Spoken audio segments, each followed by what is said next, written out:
Okay, welcome back. I think we said we'd talk about ions in the last video, so I guess that's a great place to start. So let's take a look and see what we've got here. So remember we talked about the periodic table and we said there was something special about group 18. Do you remember what we call group 18? Well, those are noble gases, right? What's so noble about the noble gases? Well, what's special about the noble gases is they are chemically inert. In other words, they don't react with anything. You find them as individual atoms. Okay, why did we say they were so chemically inert? Well, we said there was something special about having 2, 10, 18, 36, 54, or 86 electrons. Those were the magic numbers, so to speak. That made an atom extremely stable. Why that is, we'll talk about it later. But for now, that's kind of where we are. So how many atoms in the periodic table have 2, 10, 18, 36, 54, 86 electrons? Well, only 6 of them, right? So what are the other 112 going to do? Well, this is one thing they can do. So let's say, for example, I've got a sodium atom. So a sodium atom has how many protons? Well, it's got 11, and I know this because that is the atomic number for sodium in the periodic table. Remember, that tells me the number of protons. All right. How many electrons does a neutral sodium atom have? Well, if it's got 11 pluses, I guess it also has, what, 11 minuses? All right, and so therefore I've got 11 protons, and I've got 11 electrons in a neutral sodium atom. All right. Is 11, 210... 18, 36, 54, 86? No, it's not. Is it close? Well, it's close, but does close count here? No, close doesn't count here. So what is this sodium atom going to do? Well, let's see. I've got 11 here. That's pretty close to 10. Maybe I could get rid of an electron somehow. So that's what this sodium atom's going to do, is it's just going to get rid of an electron. Now, where it goes at this point, we don't care. We'll talk about it later. But it just gets rid of the electron. Now, why would it ever want to do that? Well, because now you've got a sodium atom that has 11 protons and has 10 electrons, just like which element? Well, that's just like neon in the periodic table, right? And we know that neon is very stable. All right. So therefore, there's a certain amount of stability with this sodium atom here because it's got the same number of electrons as neon. Now, does it turn into neon? No, it's not neon. It doesn't change into a gas all of a sudden because after all, sodium is sodium and neon is neon. What makes sodium sodium is the fact that it has 11 protons. What makes neon neon is the fact that it has only 10 protons. All right, it's the protons that make up the element. But there's a certain amount of stability associated with this, just like there is with neon. Right? And so that's one way that a sodium atom can become more stable. Now, in life, there's always a trade-off, right? So if my sodium atom becomes more stable by having 10 electrons, what's the problem? Well, how many protons does it have? Well, it's got 11. What does the principle of neutrality say? Remember the principle of neutrality? It says all things being equal, atoms and molecules prefer to be electrically, it's called the principle of neutrality, neutral. Okay? Is my sodium atom neutral here? No, it's not, because I've got 11 pluses and only 10 minuses. All right, so what charge does my sodium atom have now? Well, it now has a +1 charge. And what you've just created is a sodium plus ion. And that's what ions are. Ions are atoms or molecules with a charge. That's what the term means. All right, why does it form +1? Well, because it needs to lose 1 to get to 10 electrons, which we know to be very stable. Now, is it electrically neutral? No, it's not electrically neutral. Is that a problem? Yes, it is. So it's a trade-off. You know, you've got the 10 electrons, which is a good thing, but then you got the plus charge, which is kind of a bad thing. So which one wins out? Well, it kind of depends on where you are. In the open atmosphere, liquid, solid, gas, things have to be electrically neutral. And so therefore, I can't bring you a jar of sodium plus ion. It just doesn't exist by itself. It's got to be neutral. All right. But in a water solution, there's something about that water that's able to stabilize that positive charge to make it less of an issue than it normally is. All right. And so I can have sodium plus floating around in a water solution. What that is, of course, we'll talk about it later. All right. But it can exist under certain circumstances. And that's the driving force. Make sense? Okay. Well, here's a fluorine atom. Fluorine, of course, has how many protons? Well, 9. That's the atomic number. So a neutral fluorine atom would have 9 electrons. 9 pluses and 9 minuses gives me something that's 0, right? Okay, is that 2, 10, 18, 36, 54? No, it's not. Is it close? Well, it's close to 10. So here's what this fluorine atom is going to do. What it's going to do is going to pick up an electron from somewhere. Where it comes from, again, we'll talk about it later. Doesn't matter. But it just picks up an electron. All right?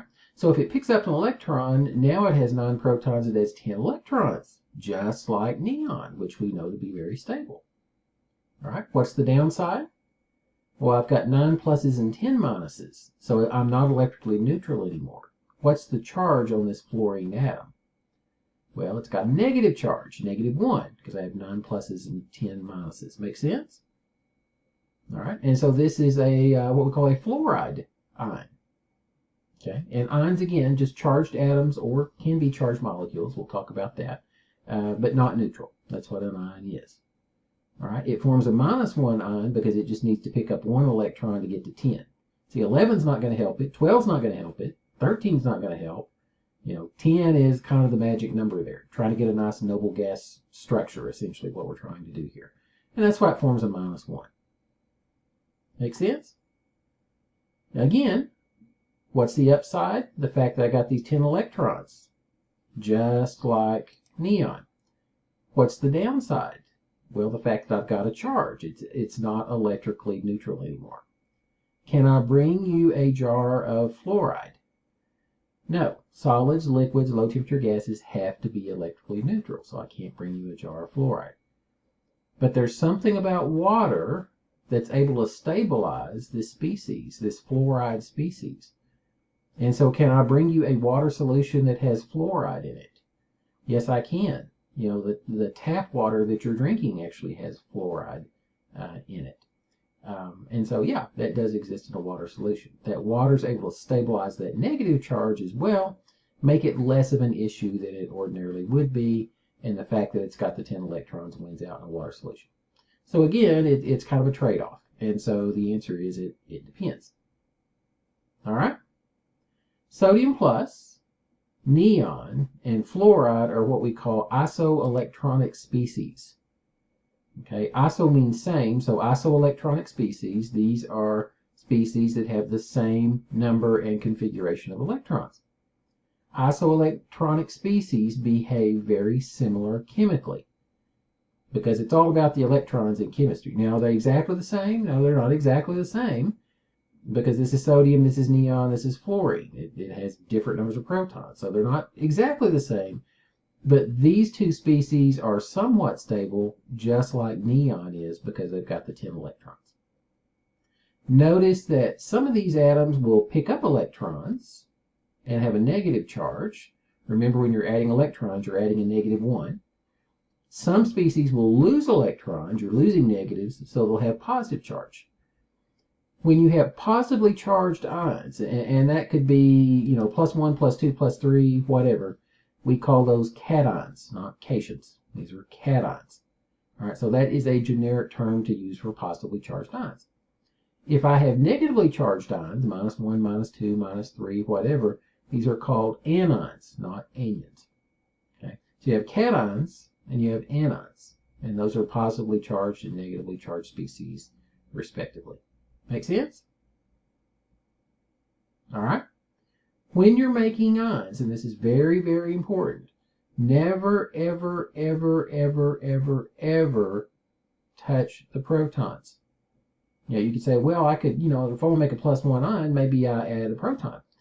Well, no, you can't do that because you've just changed the element, because it's the number of protons that make that element that element. When you're making ions, you're either adding electrons or you're taking them away. It's always about the electrons. When you take away electrons, your ion becomes positive. When you add electrons, the ion becomes negative because you're adding -1 charges. Kind of backwards. Basically what it came down to is Ben Franklin had a shot at getting this sign convention right back in the 1700s, and he messed it up. And that's why we are where we are today. All right, but that's the way it works. Make sense?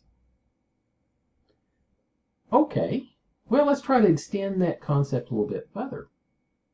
So let's say, for example, I've got sodium here, of course, which, forms a +1 ion. Well, what do you think lithium is going to do? Well, lithium could either pick up 7 electrons and have 10 like the end. Do you think a lithium atom is going to pick up 7 electrons? No, I seriously doubt that, because it'd have a charge of what? -7?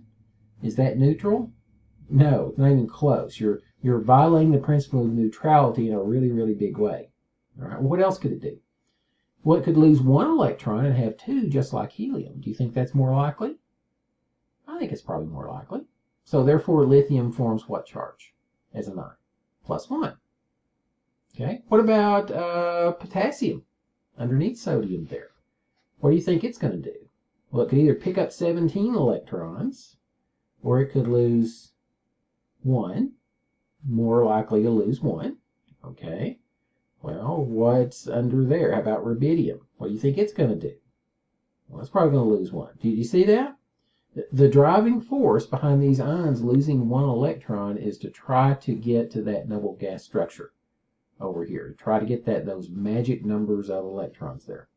So therefore, what you can say is you can say all the elements in group 1 form +1 ions. Make sense? Remember how we said elements in the same group, remember your groups are your columns, react somewhat similar chemically. Well, this is one way they react somewhat similar chemically. They all form +1 ions. So if you know something about one of them, see, you automatically know something about the others. Okay. Well, let's see. What do you think a magnesium atom is going to do? Well, if it lost 1 electron, would that be any help? Well, no. Now it's got 11, just like sodium, and there's really nothing special, stable about sodium, right? What if it lost 2 electrons? Well, now it had 10, so that's stable. Okay. Or it could lose 2, or it could pick up, what, 6? And then have the same number as argon there? What do you think's more likely, losing 2 or picking up 6? Well, probably losing 2, because you're not violating the principle of neutrality in such a big way there, but you're still getting the noble gas structure. So what charge would a magnesium atom form if it lost 2 electrons? Well, it'd form a +2 ion, right? Well, what do you think would happen with a calcium atom? What do you think would happen with a strontium atom? You see, all the elements in group 2 can lose 2 electrons and have a noble gas structure. So therefore, all the elements in group 2 form +2 ions. All right? How about aluminum? Well, aluminum could what? It could either pick up 5, or it could lose 3 to get to that noble gas structure over there. Which do you think is more likely? Probably losing 3. So what type of ion does aluminum form as an ion? Well, it forms +3 ions. See, because you can lose 3 electrons to get that noble gas structure. All right? Go all the way over to the periodic table to group 16. So that's your oxygen and your sulfur and your selenium. Those elements in group 16, those are called the chalcogens. That's kind of an old archaic term, but your book seems to make a big deal of it. So, okay, well, there you go. They're the chalcogens, I guess. All right. Well, group 16, what do you think an oxygen atom is going to do? Well, it could lose how many electrons to get to a noble gas structure? Well, I guess it could lose 6. And that would get it back to 2, which is like helium there. Or it could pick up what? It could pick up 2 electrons. What do you think's more likely, losing 6 or picking up 2? Well, probably picking up 2, right? So if it's picking up 2 electrons, which have a negative charge, what is the charge on an oxygen anion? What's -2? All right. Do you see that sulfur is going to react the same way? Do you see that selenium is going to react the same way when it forms ions? So the elements in group 16, when they form ions, form -2 ions. And in group 17, what do we call those? Starts with H. Those are your halogens. Those are your halogens. That's your fluorine, chlorine, bromine, iodine. Yeah, I don't have a periodic table in front of me. I'm kind of doing this by memory, so hopefully I won't mess it up. All those are astatine, which doesn't hang around very long. It's radioactive. You won't run into that. Those are the main 4. What type of ion do you think they're going to form? Well, they're all going to form -1 ions because they can pick up 1 electron to get that noble gas structure, just like fluorine did up here. So we can say all the elements in group 17, your halogens, one way they're very similar is they form -1 ions. Okay? You see how it works? Okay. What about iron? Well, iron's somewhere in the middle of the periodic table, so how many electrons would iron have to pick up to get to a noble gas structure? Well, quite a few. I don't have a periodic table in front of me. So we'll say about 8 or 9 or 10, something in that range, right? How many does it have to lose? Well, probably 8 or 9 or 10 back the other way. So, if that's what iron has to do to form a nice noble gas structure, then I guess iron is going to have like a -10 charge or a +8 or something like that. Do you think it's going to do that? Well, no, you're violating the principle of neutrality in a really big way. So, therefore, iron probably doesn't form ions, right? Sure it does. Sometimes it's +2, sometimes it's +3. Well, where did I get the 2 and the 3? Well, iron is something called a transition metal. Do you remember what your transition metals are? Transition metals are those elements in the middle of the periodic table. It's the elements in the gap. Remember those? Okay, and for our intents and purposes, we're going to pretend that all the elements that are below that stair step in the periodic table, over there on the right-hand side, we're going to group those in with the elements in the middle of the periodic table in basically groups 3 through 12. Now we're going to call those the transition metals. All right? So what's so special about the transition metals? Well, 2 things. Number 1, transition metals always form cations. What's a cation? Positively charged ions. In other words, transition metals always lose electrons. They don't pick them up. All right? The second thing you need to know about transition metals is they can form multiple types of ions. So sometimes you find iron as a +2, sometimes you find iron as a +3. Cobalt sometimes is +2 or +3. Then you have things like manganese. Manganese has like 4 or 5 different what we call oxidation states. At this point, the type of ion it forms. We'll talk about oxidation states later. That will make more sense. But yeah, manganese can be like +2, +3, I think +4, +5, and +7. I know there's a +7. But 4 or 5 different oxidation states for manganese. Lots of types of ions there. All right. Do you have to memorize all of those? Do you have to know all the possible charges that these transition metals form? No. No one's going to ask you to do that. All right. What you need to know at this point is transition metals always form cations, lose electrons, and they form different types of cations. The driving force behind transition metals forming ions is different than the driving force behind the elements at the edges of the periodic table forming their ions. Because I can gain a few or lose a few electrons and get to that noble gas structure really easy.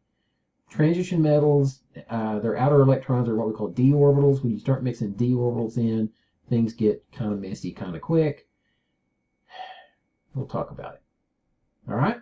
But for now, you don't have to know all the possible oxidation states of the transition metals. There will come a day, very, very soon, where I can give you a compound and you can tell me the charge on that transition metal in that compound. And that day will be very soon. But it's not right now. Okay? So if you can know that, you're going to be okay. All right? What type of ions does group 18 form? Well, they don't. Why don't they form ions? They're already stable. They're already happy the way they are. See, there's nothing to be gained. See, things don't happen for no reason. There's usually a reason why things react. You know, if things happen completely at random, then, you know, I'd be out of a job. Because, I mean, your guess would be as good as mine, right? You wouldn't, I guess you'd be, you wouldn't have to pay the money to take this course, but I guess that would be a side benefit there. But you know, there are reasons why things happen. All right, and if you know the reasons why things happen, you can predict the way things will happen when you do them in the lab. Because that's very important to a chemist. Chemists hate surprises. When I pour two things together, I want to know it's not going to blow up in my face. Or if it's going to blow up, I want to be able to be behind a blast shield or something like that. I like to know what's going to happen before I mix things together. And that's what these principles allow you to do. Make sense? Okay. Well, let's kick it up a notch here. All right. If I can have atoms with a charge, is it possible to have molecules with a charge? Well, yes, actually it is. And these are called your polyatomic ions. Okay. Poly means what? Well, it means many. So polyatomic means many atoms. Okay. And so you can think of polyatomic ions as like molecules with a charge. All right. If you will take a look at table 2.5 on page 101 and 102, you will find a table that says common polyatomic ions. You need to know these. Memorize these. Know these by heart. All right. Trust me, it will pay dividends down the road. You know, if you don't know your polyatomic ions, you're going to have a really, really hard time writing formulas for compounds. You're going to have a really hard time naming compounds, and that's where we're going next. You're going to have a hard time balancing equations. You're going to have a hard time predicting results in chemical reactions. You've just got to know your polyatomic ions. It's like any foreign language. You know, how do you learn it? Well, you use it. So, you know, after a while, you know, you're going to see an SO4 with a 2- charge and know that's a sulfate because, well, it just keeps popping up again and again and again. But you got to start somewhere. All right, so look at the chart, memorize it. Usually I give a quiz on this, but I'm thinking I probably won't this semester. So I'm trusting you to know. Will these show up on your test? Yes. These will show up on your test. I'm telling you, it's going to. So you got to know these. All right, now it looks like a bunch. It looks like 20 different polyatomic ions with, you know, random charges here. It's like, how am I ever going to learn all that? Well, there is a bit of a pattern here. And so I'm going to give you some hints here that will kind of help you memorize those polyatomic ions. All right? So helpful hint number 1. If you see 8 on the end of something, that usually means polyatomic ion contains oxygen. If you see "ide" on the end of something, usually that means monatomic ion. All right. So, for example, if I have an N3- here, this is called a nitride anion. All right. If I have an NO3 with the -1 charge, that's a nitrate. Okay. So people get their ides and 8s mixed up, quite a bit. And so that's one way you can tell. If you see 8 on the end of something, think polyatomic ion contains oxygen. If it's ide, generally, that's why it's in big capital letters here, it's a monatomic ion, like nitride. Are there exceptions to the rule? There's always exceptions to the rule. For example, an OH- is a what? Well, it's a hydroxide. You know, a cyanide is what? Well, it's a CN with a -1 charge. So yeah, there's exceptions to the rule because this is general chemistry, not specific chemistry. But, you know, it's not many. So that's one way you can keep these straight. People always get these mixed up. Now, what does 8 not tell you? Well, 8 does not tell you how many oxygens, and it doesn't tell you the charge. That you have to memorize. So, for example, a nitrate is an NO3 minus. A carbonate is a CO3 2 minus. All right. A sulfate is an SO4 with a 2 minus charge. A phosphate is a PO4 with a -3 charge. So notice that 8 doesn't tell you the number of oxygens, and it doesn't even tell you the charge. It just says polyatomic ion contains oxygen. You have to memorize the rest. Here's another handy little rule. For each hydrogen added to a polyatomic ion, your charge goes up by +1. So, for example, a carbonate here is a CO3 2 minus. A hydrogen carbonate is an HCO3. Notice the charge is -1. See, it went up by +1. A phosphate is a PO4 3 minus. An HPO4 is a hydrogen phosphate, and its charge is -2. An H2PO4 is a dihydrogen phosphate, and its charge is -1. So notice for every hydrogen you add, your charge goes up by +1. So if you know the phosphate, now you know the hydrogen phosphate and you know the dihydrogen phosphate. Of course, if you miss the phosphate, I guess you've missed them both, right? Or all three. So know the phosphate, I guess. Another rule, or another thing that's kind of helpful here, is look at that chart. Most of them, are they cations or anions? Well, they're mostly anions. They're mostly negatively charged. I mean, there's probably only one in that chart. That's that NH4 plus. That's a what? That's the ammonium cation. Okay. What does that mean? Well, that means if you added up the electrons that a nitrogen ought to have, and then a hydrogen ought to have, and then three more hydrogens ought to have. If you added up the number of electrons there, and then you looked at that ammonium cation, you'll find there's one electron missing. And that's why it has a +1 charge. If you added up the electrons for a nitrogen and 3 oxygens here, and then you looked at a nitrate polyatomic ion, you'll find there's an extra electron in there somewhere. Does it matter where? No. Are there places it's more likely to be than others? Yes. We'll talk about it. Okay. But for now, you just need to know that a nitrate is a NO3 with a -1 charge. The ammonium cation is an NH4 with a +1 charge. It's missing an electron. Okay, you may see hydronium in there. I don't know. I don't have my chart with me. That's an H3O with a +1 charge. That you run into that a little bit later. But most of them are negatively charged. Notice that most of them are either -1 or -2. A phosphate is what? Well, that's 3 minus. Do you see anything else with a -3 in that chart? I don't. So, if I don't know, if I get to a point on the test where I see this polyatomic ion, I have no clue what's going on there, what am I going to guess? Am I going to guess +6? Am I going to guess -7? No. I'm probably going to guess either -1 or -2 because that's really what most of them are. Ammonium ought to be easy because that's pretty much the only one +1. Phosphate ought to be easy for you to memorize. It's -3. See? So see right there. There are tricks to kind of help you out. Now here's where it gets a little fun. If you see a per 8 on something, per 8 means one more oxygen than the 8, but the same charge. Okay, so for example, here is a ClO3 with a -1 charge. This is called a chlorate polyatomic ion. If I have if I have a ClO4 with a -1 charge, that's called a perchlorate polyatomic ion. Still ends in 8, but you put a per in front of it. One extra oxygen, but still the same charge. All right?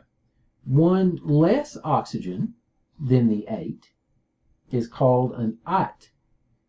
So if a ClO3 with a -1 charge is a chlorate, what would I call a ClO2 with a -1 charge? Well, that's a chloride. One less oxygen than the ite is a hypoite. So if a ClO2 minus 1 is a chlorite, what would I call a ClO with a minus 1 charge? Well, it's a hypochlorite. So we have hypoite, ite, 8 per 8. Each with different numbers of oxygens, but the charge stays the same. Do all of them have these? No, not all of them have these. Do some of them? Yes, some of them do. So if you memorize the 8, you can always get the ites and the per 8s and the hypoites and that. So, you know, is there a rule, a set of rules that you can use to derive every single one of them? No, there's no set of rules that allows you to derive every single one of them. All right, but at least this helps. You still have to put in the legwork. You still have to memorize. But it's not like there's 20 totally separate, different polyatomic ions with different charges, and there's no relationship to each other. If you just get started on this, you can learn these pretty quick. You know, it's kind of like the old joke, you know, how do you eat an elephant? Well, one bite at a time. You know, that's kind of the way this works. You know, the hardest part is just getting started. Yeah, I tell myself that every time I have a set of papers to grade. Hardest part is just getting started. All right, so memorize those, know those, and I guess we'll go from there. All right, so those are ions. Do you understand why ions form the charges they do? Okay, hope so. All right, do you know your common polyatomic ions? Yeah, you need to know those because that's going to become important actually probably in the very next video. So you're going to need to know that. All right, so what we're going to do is we're going to quit right here for now. The reason why is because we're up on 30 minutes, I guess. But the other reason why we're quitting is the next video is going to be really important to you because you're going to be doing naming compounds in the lab. And everything I talk about in the next video is exactly about naming compounds. So basically you can consider it part of your lecture, but you can also consider it as part of your pre-lab for your lab. Because they're going to give you a sheet of paper and you're just going to name some compounds. All right, so how do you do that? Well, there's a specific way to do it. Okay, in fact, there's 3 specific ways to do it. Kids tend to have problems with this because they learn one set of rules and they just apply it everywhere. You know, it's not quite that simple, unfortunately. But I will try to straighten it out, and I'll give you a handy-dandy little chart to kind of keep you straight on it. So I'm going to put that all in one video so you can watch that before you attempt your naming compounds lab, and I'll probably try to note that, I guess, in the YouTube lecture thing there.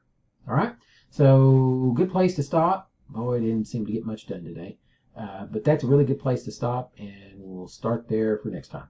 So bye for now.